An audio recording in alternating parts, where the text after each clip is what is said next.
aí, pessoal, beleza? Rodrigo Bibo do site podcastbibotalk.com. Eu estou bem, espero que vocês estejam também. Se você conhece o canal, já confia no nosso conteúdo, já chega no comentário aleatório, já chega dando aquele like. E se você gostar do que está vendo por aqui, se inscreva e, enfim, ative as notificações.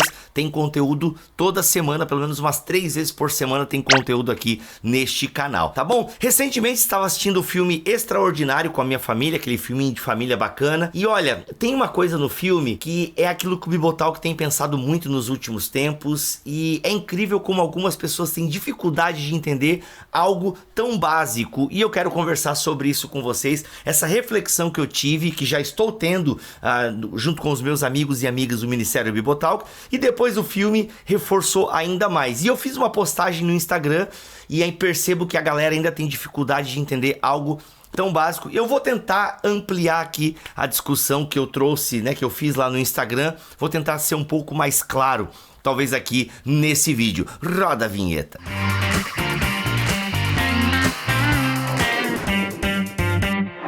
No filme Extraordinário, acompanhamos a vida de Og Pullman, que nasce com uma deformação facial e, obviamente, a sua interação social ela é prejudicada por conta do estranhamento que as pessoas têm ao verem, né? Quando ele tem uma deformação facial, e as pessoas, né, têm uma certa, assim, ainda mais criança, né, que é super sincera e tal. Então a gente acompanha os primeiros passos do Og na escola, sendo que ele tinha educação domiciliar. Então ele é um menino super inteligente, fã de Star Wars e tal, e ele agora vai pra escola porque chegou no limite da mãe no que ela pode ensinar para ele. Ele precisa então ir para a escola.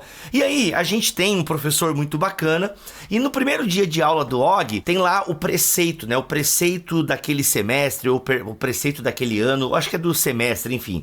E o preceito que o professor ensina é algo muito bonitinho. Inclusive a Summer, que é uma personagem do filme, é uma das primeiras a interagir com o Og sem ter nojo, sabe? Sem, tipo, achar que vai pegar uma praga só por encostar nele. E aí ela lê o seguinte: quando tiver que escolher entre estar certo ou ser gentil, escolha ser gentil. É a Summer no filme Extraordinário. E eu fiz essa postagem no Threads, que é o Twitter do Instagram, e eu também repostei.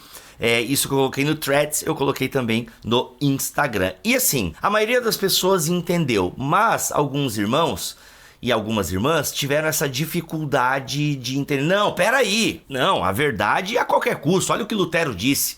Não, olha, a paz se possível, a verdade a qualquer custo e tal. Enfim, eu não sei se é isso que Lutero disse, também não interessa muito, até porque Lutero, como pecador do seu tempo, devido a esse zelo pela verdade que ele acreditava, né, milhares de camponeses morreram, o Lutero era antissemita, então às vezes a nossa defesa da verdade, ela pode ser palco para mortes, como aconteceu na Inquisição Católica, como aconteceu na Inquisição Protestante. Pessoas mataram por defender um ponto de vista. Então quando a gente lê uma frase dessa, quando escolher estar certo ou ser gentil, escolha ser gentil, as pessoas automaticamente querem utilizar passagens bíblicas e históricas para, quem sabe, validar pecados do seu coração, raiva, ira que está dentro do seu coração. E aí eu quero conversar um pouquinho sobre isso, porque quando eu leio uma frase dessa, ou quando eu ouço uma frase dessa e eu acabo expondo ela, eu não estou dizendo que, olha, abandone a verdade para ser gentil. Não é isso. Então percebam que, se você lê com calma, se você está em paz, porque quem está em paz não quer guerra com ninguém, já dizia o profeta Chorão. Quando você está em paz e quando você tem certeza das suas convicções, você sabe que você pertence à verdade, você entende essa frase. Olha, quando tiver que escolher entre estar certo ou ser gentil, escolha ser gentil. Porque aqui pressupõe uma conversa que partiu para a belicosidade. Não vou saber falar. Partiu para algo bélico, partiu para agressão verbal. Cara, então escolha ser gentil. Pare a briga. Entendeu? Pare a briga. Porque apologia... Cara, eu tava lendo esse livro aqui. Aliás, Mundo Cristão relança esse livro. Sei lá, é um livro sensacional. Na verdade, ele é um lançamento até, deve ter uns 3, 4 anos. E o Dallas Willard aqui, ele é simplesmente sensacional. O que apologética não é? Apologética cristã não é uma tentativa de provar que estamos certos. Pronto, então, entendeu assim? Então, não é abandonar a verdade para ser gentil. Não, é ser gentil em nome da verdade. Quando eu leio então essa frase, né, o preceito da turma do Og e tal, eu entendo aquilo muito tranquilo, assim. Não, realmente, olha, numa discussão, sabe, seja gentil. Inclusive, é assim que a Bíblia Sagrada pede pra gente tratar os de fora, com gentileza. Quando? Aí o pessoal, não, mas Jesus chamava de...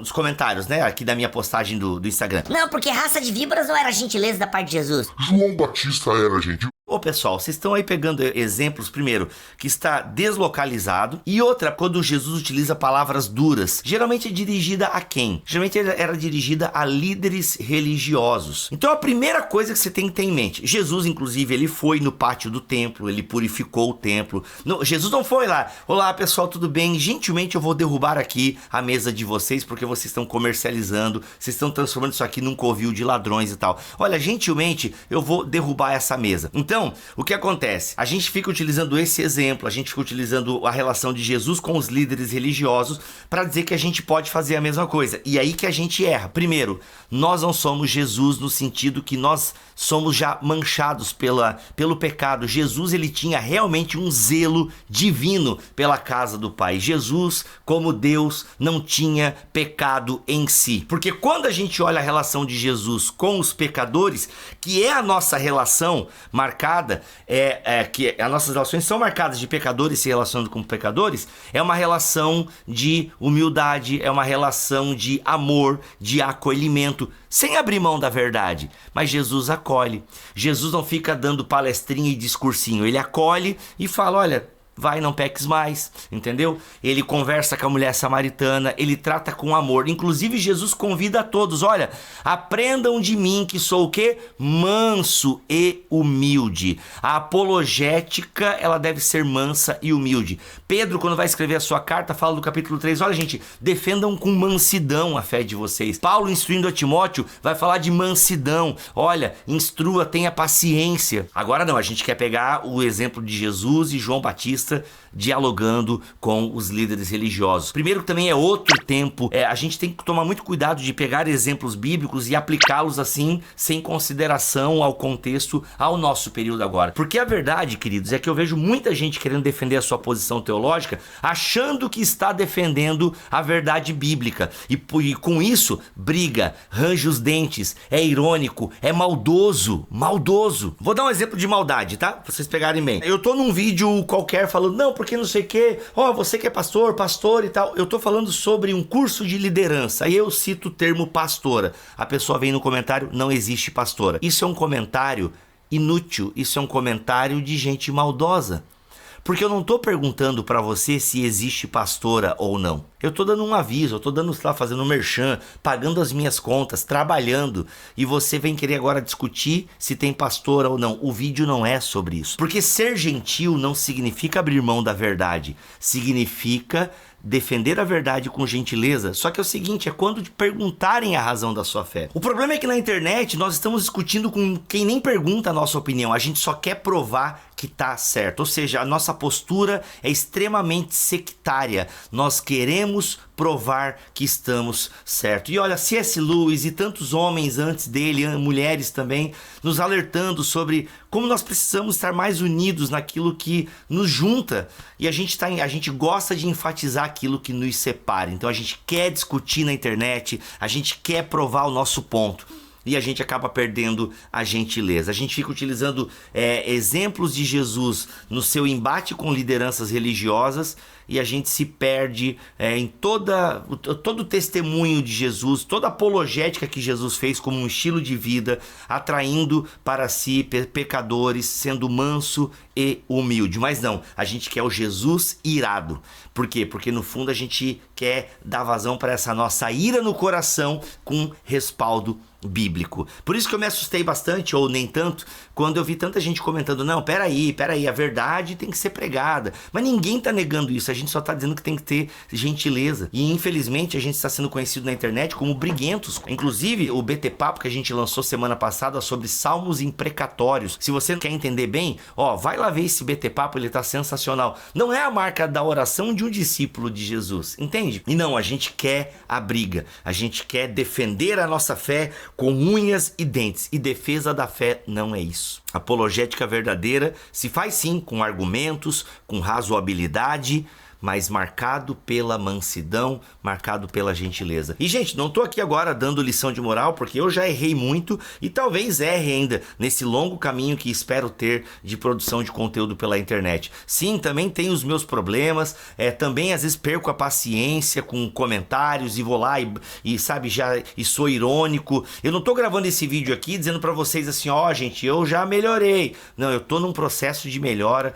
Nós do Bibotalk, né, as pessoas que gravam podcast comigo, a gente tem pensado muito sobre isso. Foi a tônica, inclusive, do nosso BTD em Florianópolis, que é muito parecido com a tônica do BTD do ano passado, Aperfeiçoados na Unidade. E eu tenho pensado muito sobre isso. Olha, o sectarismo não pode ser a nossa marca, sabe? Tem que ser uma defesa da fé marcada pela gentileza, marcada pela humildade, entende? Porque a gente tem que valorizar entre os cristãos mais aquilo que nos une. Não, a gente quer provar que tá certo. Então é nesse sentido, sabe, que a frase, ela deve ser entendida. Olha, se tiver que escolher entre estar certo ou ser gentil, cara, escolha ser gentil, porque você sabe que tá certo. Só que o problema é que você quer convencer o outro na base do discurso e na base da discussão. E não é assim que funciona. Discussões podem ter os seus espaços, discussões podem ter os seus lugares, mas olha, o que eu vejo na internet é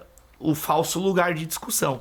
Então, assuntos que devem ser tratados na igreja viram fóruns públicos na internet, no Twitter, no Instagram e por aí vai. Ataques públicos, um contra o outro. Olha, gente, é uma feiura enorme. E Jesus disse, olha, quando vocês se amarem uns aos outros, as pessoas vão saber que vocês são meus discípulos. O problema é que assim, não, Bibo, não tem que amar herege. De fato, a gente tem que amar os inimigos, né? Jesus está dizendo. E o grande problema desse rolê todo é que a gente transforma em herege quem só pensa diferente de nós. O problema não é o herege de verdade. E sim, tem pessoas que são complicadas para a comunidade cristã. Leia 1 Coríntios 5, fica na tarefinha aí, leia 1 Coríntios 5. Só que até o entregar a Satanás de Paulo em 1 Coríntios 5 é uma atitude de amor, não marcada pela vingança, pelo ódio ao pecador. Olha, esse impuro que tá tendo um caso com a madraça. Não. Olha, tira ele da comunidade, que a gente não pode ter isso no nosso meio, mas entrega para Satanás para ver se a alma dele ainda se salve. Porque tira ele da comunhão. Quem sabe ele perceba o erro dele e volte. Aliás, até tem uns versículos na segunda carta de Paulo que dá a entender que esse irmão voltou à comunhão. Mas enfim, o que acontece é o seguinte. A nossa defesa da fé, ela precisa ser marcada principalmente pela gentileza e ver o outro não como nosso inimigo, mas aquele que precisa da nossa oração e da nossa ajuda. E entre irmãos, a gente precisa ser mais tolerante. O problema é isso, a gente está pegando exemplos bíblicos e exemplos históricos para dar vazão à raiva do nosso coração. E isso não é legal, isso não tem sido legal para a igreja, tá? A gente, em nome da verdade, em nome da fé, a gente continua matando pessoas. Só que hoje a gente não mata de verdade porque isso dá cadeia, mas a gente mata a reputação, a gente exclui a pessoa do corpo de Cristo e se sente o dono da verdade em nome de Jesus. Mas a gente não reflete aquele que é manso e humilde. Que o Senhor nos ajude para a glória do seu nome, em nome de Jesus. Amém. Se gostou, compartilha, dá o seu like. Qual é a sua opinião sobre isso? Tô aqui, quero ver o seu comentário aí, tá bom? É isso, gente. Se quiser aprender mais Bíblia e Teologia, ouça gratuitamente os nossos podcasts. Sai toda terça-feira um BT Cash e toda sexta-feira sai um BT Papo, tá bom? E temos também a nossa escola de teologia, a EBT, a Escola Bibotalk de Teologia, com mais de 90 aulas gravadas, módulo novo agora sobre o Espírito Santo, muita coisa legal para você aprender com a gente, tá bom? É isso.